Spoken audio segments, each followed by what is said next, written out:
This property was listed on Property24 for 1.475 million. Obviously that was too high. So technically speaking, we don't have any new capital put into this project. And that is how you can acquire a massive portfolio. I don't know what we're walking into here. So this is where the geyser used to be, but then how do you have hot water? No, I don't have hot water. I had to boil it. Behind me is Amanda Villas, a 5-unit building that we just recently purchased for only 1 million rand. This property is generating 20,000 rand in its current condition with some potential upside. And in this video, I'm going to share exactly that with you. I'm going to show you the inside of one of the units. I'm going to take you through the garage and how we're going to convert it. And I'm going to show you how we can generate a good cash flow return on this property. Now, I just want to warn you, I don't own this property yet. We are still in the transfer process, so the tenants don't know who I am. I'm acting like an insurance person so that I can get into the property and at least show you around. So when we go and check out one of these units, we'll see if they let us in and what they allow us to see of their property. But for the most part, my experience has been that tenants are pretty open, especially when insurance is in the picture, because that seems like a non-threatening third party. This property was listed on Property24 for 1.475 million. Obviously that was too high. I came in with an initial offer of 1 million. It was rejected. 2 years later, the agent came back to me, it was back on the market, and now the seller's motivation had risen to a level that they were willing to accept the 1 million. That's when I signed on the dotted line. Oftentimes, that's how the game is played. You put in an offer, it's a no for now because the seller's motivation hasn't reached the level that you need it to accept it. And sometimes the best thing you can do is put it on hold, let it go, and let it come back to you when they are ready.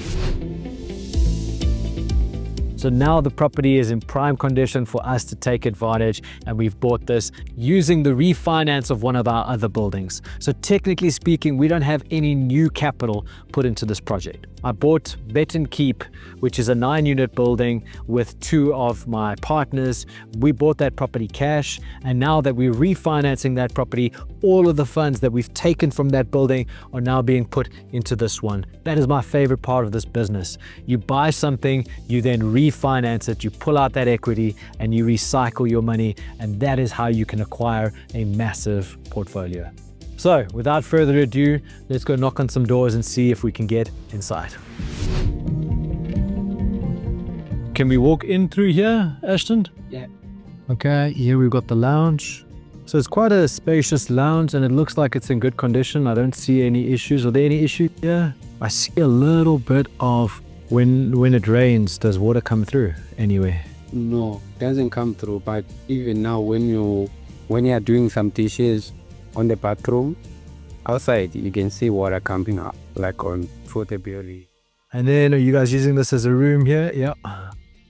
Okay, so what usually happens is they'll close off the area here, the balcony, and they'll turn it into a bedroom, which is exactly what's happened here. So this is actually, it's a 1-bedroom flat, Yeah. plus half a bed, so 1.5 bed. And then let's go to the master bedroom. Okay, have a quick look inside. Again, this good condition. I see a bit of peeling there. And bathroom, can I go in? Yeah, you can go in the bathroom. Okay, this bathtub is not in bad condition. Okay, so the main issue is here in the kitchen, eh? So this is where the geyser used to be. And then a few months ago, it fell down. Yeah, when you were sleeping, like around 2 a.m. The sink here was also collapsed. it came right down. Ashton, that's not good, man. I can't believe your landlord hasn't fixed this. But then how do you have hot water? No, I don't have hot water. I had to boil it. No, man. That's not right. And your kids, you boil the water then for them, eh? Yeah. Thank you for letting us into your home. It's sad for me to see because this tenant doesn't have a geyser. He doesn't have hot water. Now his kids have to bath in cold water or they have to boil through a kettle, and that's not right. Us as landlords have a responsibility to create dignified housing. And the truth is, if we create a dignified scenario or situational environment for our tenants, they thrive and they pay us on time. What happens with these hijack situations is that the landlord becomes disgruntled, and that just makes the tenant disgruntled, and then there is a toxic relationship between the two. So look after your tenants. and they'll look after you. And that is why maintenance is important. It's not just an expense, and it's an investment in maintaining your asset value. To succeed in investing, you need upside. You need some way in which you can increase your profits. And on this deal, the upside is pretty obvious. It's converting what's behind me into an income generating unit. Right now, this is a garage that is being underutilized because the tenants here don't have cars. Instead of it staying as a useless garage, the idea would be to convert this into a 1-bedroom flat or a bachelor pad. So all we'd have to do realistically is close off this door, and in here we can create a 1-bedroom, maybe a small lounge TV area. Here we already have an open way for a door. So we close this up, we brick that up, we close this up with the door, and boom, we've got a small room with a lounge. In this side of the garage, the second part of the garage, we could do additional beds. We could do another bed and another lounge, maybe a small kitchenette. And then the plumbing, which is the key thing, getting a toilet in here, all we have to do is walk to the back side, and there was already some plumbing left over from the outside toilet here, which was used by the caretaker before. I don't know what we're walking into here, but there used to be a toilet in here, so there should be plumbing. It's probably hidden behind all of the stuff. So technically speaking, we could create potentially a small toilet and a shower. We'd maybe have to extend this out to here so that there is space to include that. But here would be our bathroom and plumbing. Inside we would have at least one unit, potentially a second unit with a small kitchenette. And instead of generating nothing from this garage, we could generate between 3,000 to 5,000 Rand, depending if we get the 1 bed or the second bed in there. So this unit could increase the revenue by, let's say, 5,000 Rand. So instead of just generating 20,000 from the main building, we're now generating 25,000. And the best part is the cost of doing this would not be so substantial. The indicative pricing that I've received from builders currently is 150,000 Rand.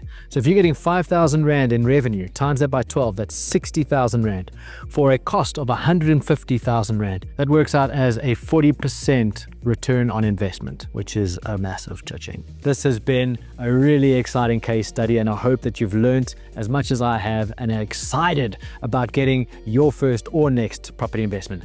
If you want to work with me, I offer 2 main services. One is a coaching service and one is a partnership.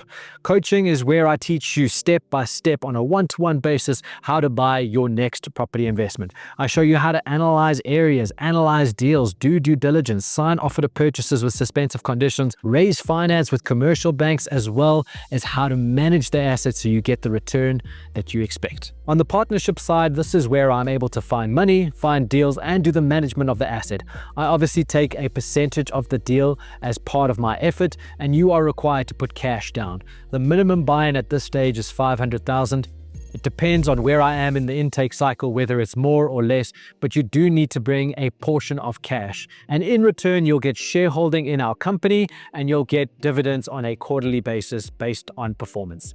If you want to know more about any of these services, check out the links below. Till next time, happy investing.